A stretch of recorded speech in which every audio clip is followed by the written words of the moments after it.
welcome to Being Power Woman, the talk show. I'm your host, Nancy Rivera, and I'm so happy because today we have a special guest, and her name is Carol Banayos, and she's a friend of mine. We got together in the pandemic, during the pandemic, and she is doing amazing things, and we're going to be hearing her story today.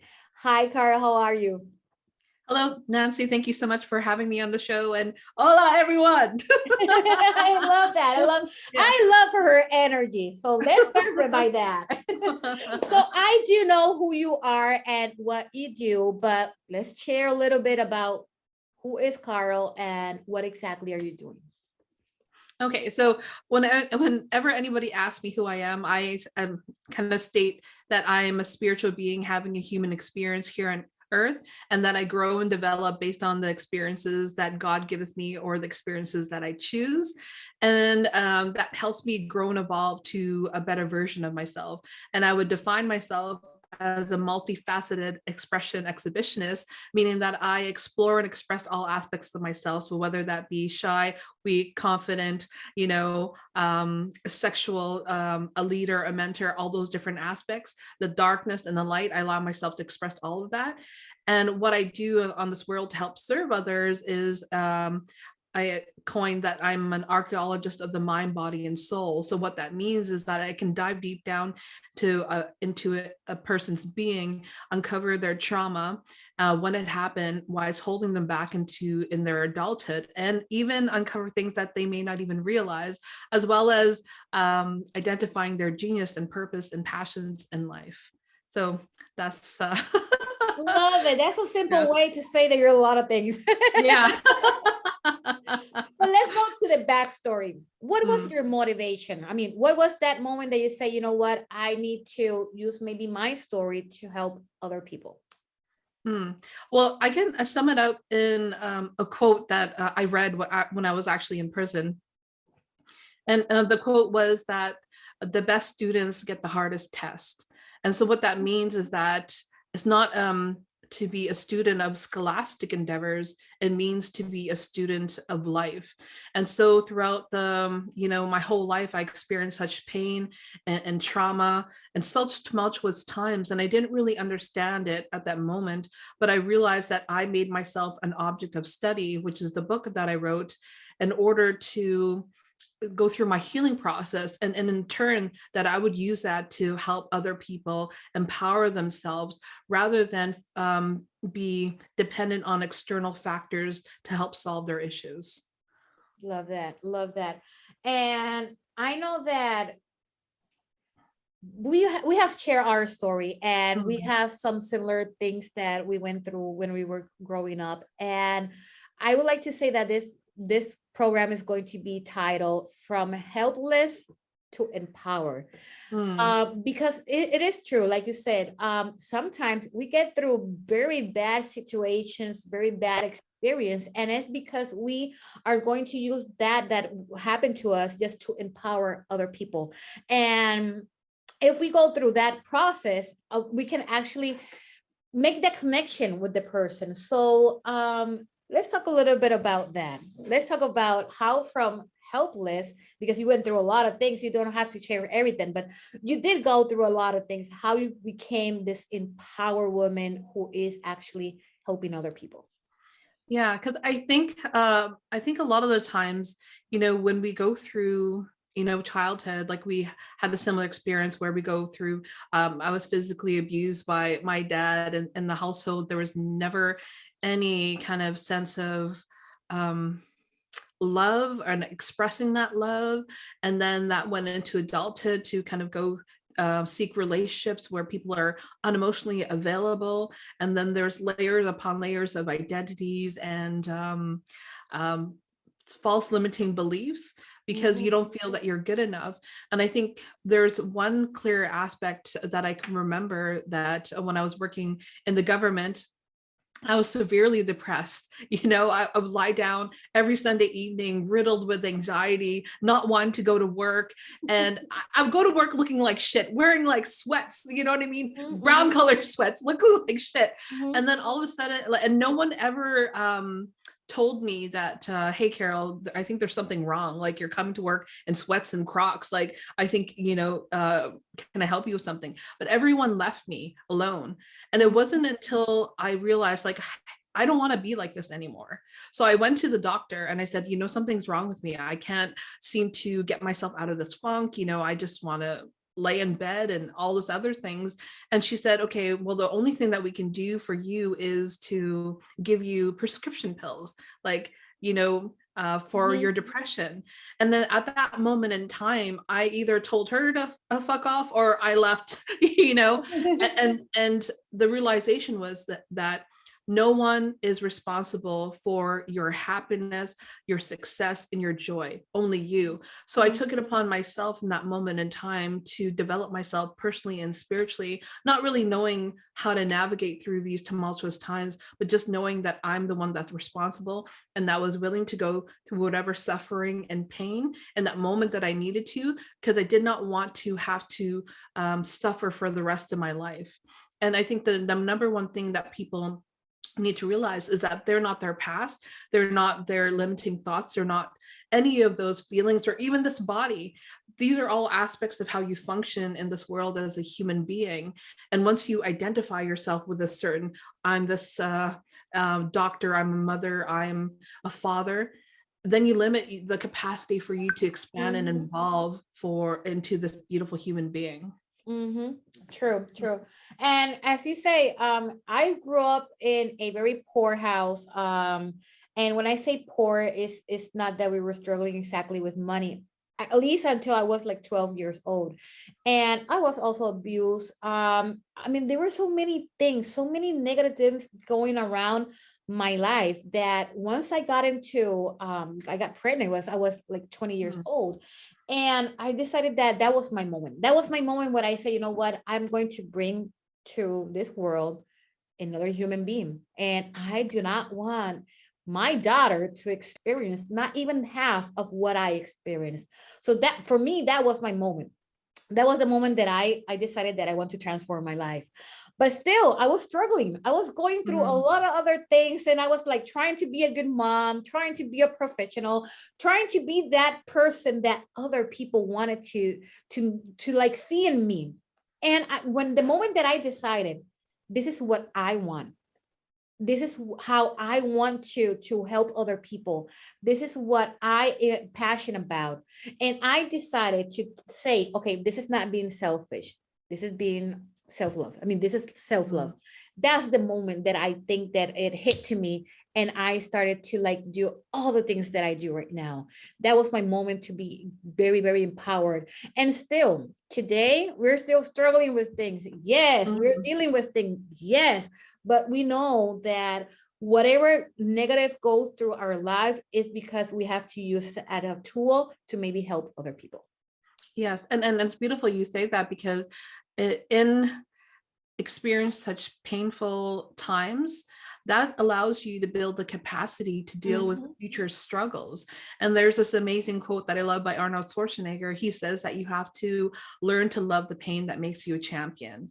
And, and when you're able to be in that state of mind, then whenever you face certain things in your life, that level of understanding may allow you to transcend. And what I mean by transcending is that when a similar situation approaches your life, pain, hurt, anger, that you're able to approach it in a different way. And that's how you transcend. You never want to bounce back like all these personal development people tell you, because why would you want to bounce back to the person that keeps on reliving that experience? And the thing is, a lot of people want to operate on this pleasure pain principle, where you move towards pleasure and away from pain.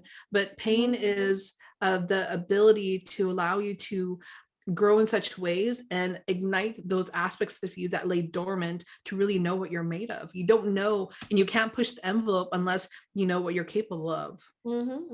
True. So let's talk a little bit about your business. What exactly are you doing? What type of service are you giving out? One-on-one sections or group coaching? So let's talk about your business. Okay, so right now I'm focusing on doing one-on-one coaching with individuals. And I think the reason why I'm focused on that, because a lot of times people don't know what's wrong with them. People don't know what's holding them back in life. People don't know what their purpose and passion is.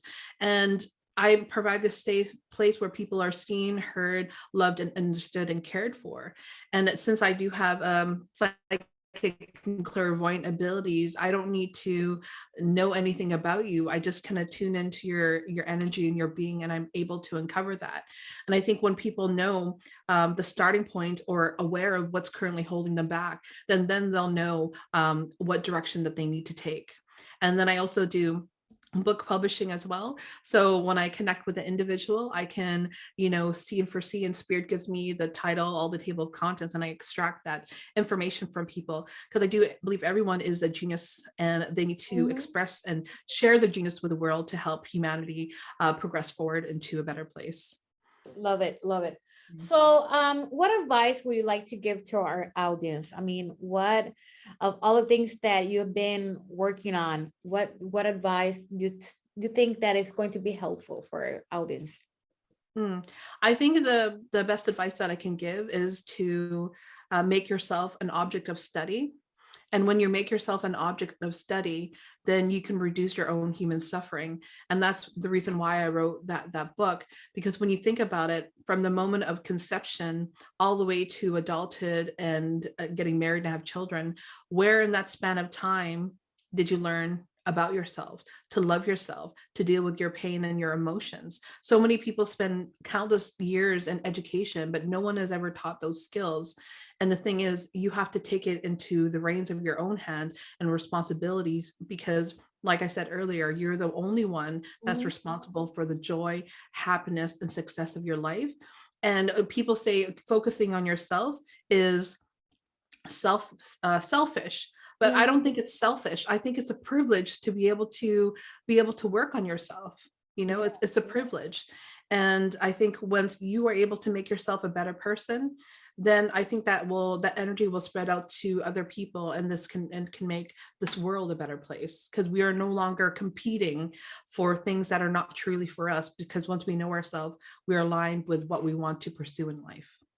Yeah, I believe that we still need to help people understand that when they invest in themselves, when they um, look for help just to improve whatever is going through their life, that is not selfish. I don't understand where in our culture we understand that is something selfish. And I know that, for example, in my Latina community, one of the things is that since we're babies, we're taught, women are taught that we have to be in our houses, we have to be for our kids, for our husbands, for our mother, for this, for that, for everything else, and the last person is you.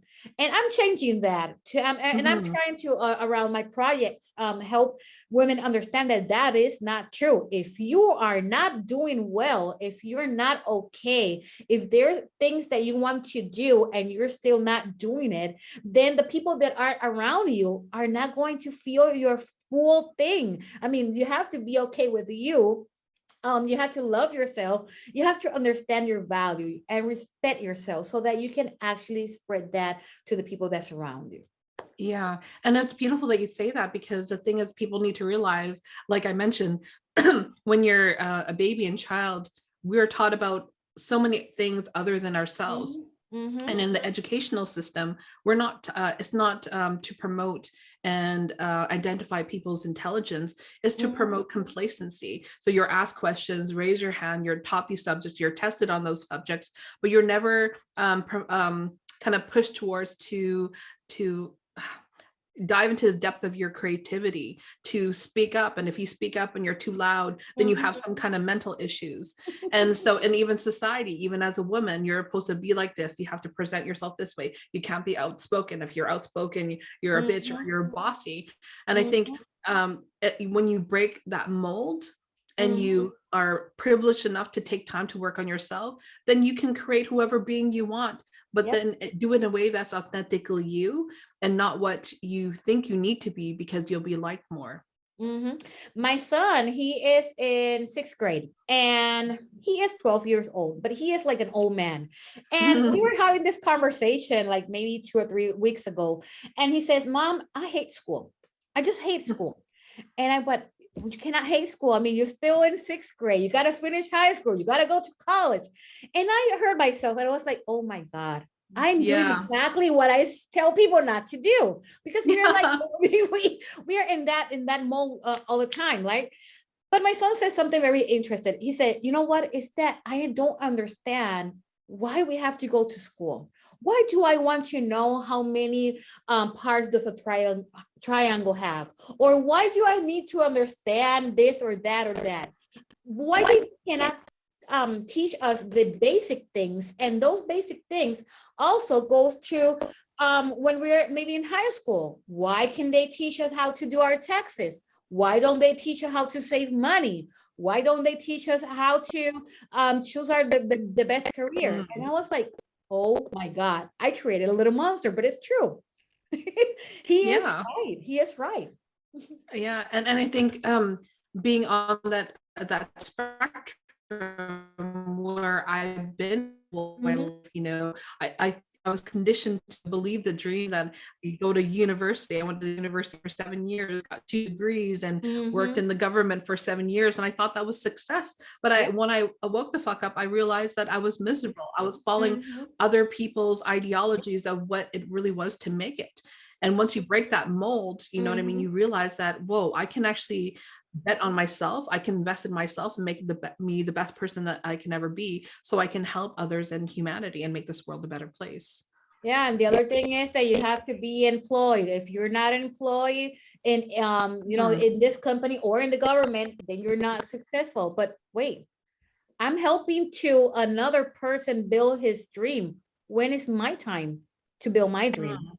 And we're like always like in the same route that okay, we were born, we get married, we have our Mm. houses, we have our career, we're going to be going to work and work and work and work. And when comes that part when we can actually sit down and say, okay, what do I want in my life?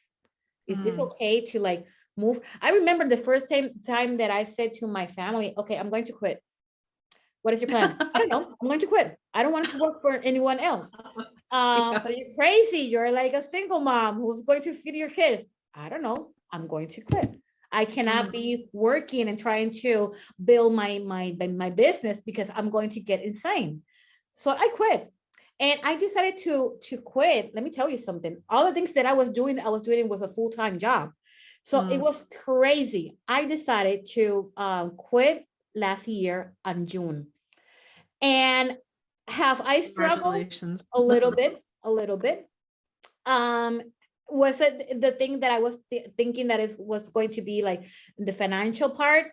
I have struggled, but I'm not going back. I just decided that I cannot build my business, keep on helping people, and all the things that I was doing with a full-time job and also being a single mom. No, it's insane. So I decided to take my step, and since then I've been telling all the women that I know, oh, you're not happy? It's because you're working for another person's dream. You got to think about yourself. And let me tell you that I have 3 friends that already quit their jobs and they have started their business. So it's about taking, making yourself a challenge and saying, what can happen? If it goes wrong, then I may have another opportunity to improve myself and do this or that. It's not okay to keep on with the same mentality that we are here just to work, to be in our houses, to have a little bit of fun, and that's it. No.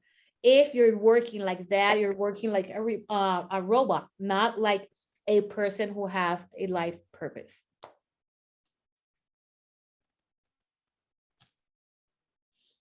Yeah, and I think the number one thing which causes people to not kind of you know pull the trigger and achieve their dreams is that we're stuck in this mentality of wanting certainty. You know, we want, okay, if I take that action, I want to be certain that this happens. But the only thing that I can say that is certain is uncertainty. And the only way to actually grow and develop is outside of your comfort zone. And people invest in stocks and bonds and real estate. Why not make an investment of yourself? Because you're the best investment that anyone could ever make. And you have to give yourself the opportunity and the chance. When I decided to quit government, everyone thought I was fucking crazy. They're like, oh, no, you're a permanent employee, the status, the recognition with that. But I didn't care because I spent 14 years of my life already following what I was programmed to do. And I knew that what I was pursuing was uncharted territories. But I like the excitement to know that I'm giving myself the opportunity to grow and evolve in ways that I'm not even aware of. And that may surprise me. But the thing is, God is always on your side. Your spiritual guides are always on your side. Yes. And when you have that inkling and feeling inside your being that something is not right and you're meant to do something else, you just need to take it. And the thing that you want to pursue, it may not end up what you wanted to originally do, but it may be a place better than you ever expected. But you'll never know unless you take that first step. Yeah. And Lao Tzu, he says, the journey of 1,000 miles begins by taking the first step. Yes, true. Where can people contact you? Okay, so people can contact me at support@carolbanayos.love. And if people want to kind of book a one-on-one with me and purchase my book, You as an Object of Study, they can go to www.carolbanayos.love. Love it. Actually, I'm going to have in the description of this video all the links so you can actually click it and go directly to her. Carol, thank you so much for your time. Thank you so much, Nancy. And whoever is watching, thank you so much. And I love you. And remember to treat others with love, kindness, and compassion. Much love and peace out. Thank you. And all of you, I hope you can join us next Thursday at 11 p.m. here in Being Power Woman, the talk show. Bye. Bye. Hi, I'm your host, Nancy Rivera from the program Being Power Woman, the talk show. Thank you for all the support that we have been receiving through our program. And thank you for supporting our special guests. If this is the first time that you have been watching our TV show, I invite you to go to the on-demand service so that you can see our older episode and see that we have different topics from business, empowerment, grieving, parenthood, and much more. As you may know, our corporation is a nonprofit. That means that more than 80% of our services are for free. We are trying to help our community, survivors, our women's, kids, schools, and much more. It doesn't matter how much you can donate. The thing is that we're going to be grateful and we're going to be helping another life. So thank you for your support. And remember to join us every Thursday at 11 p.m. Eastern Time in our program, Being Power Woman, the talk show.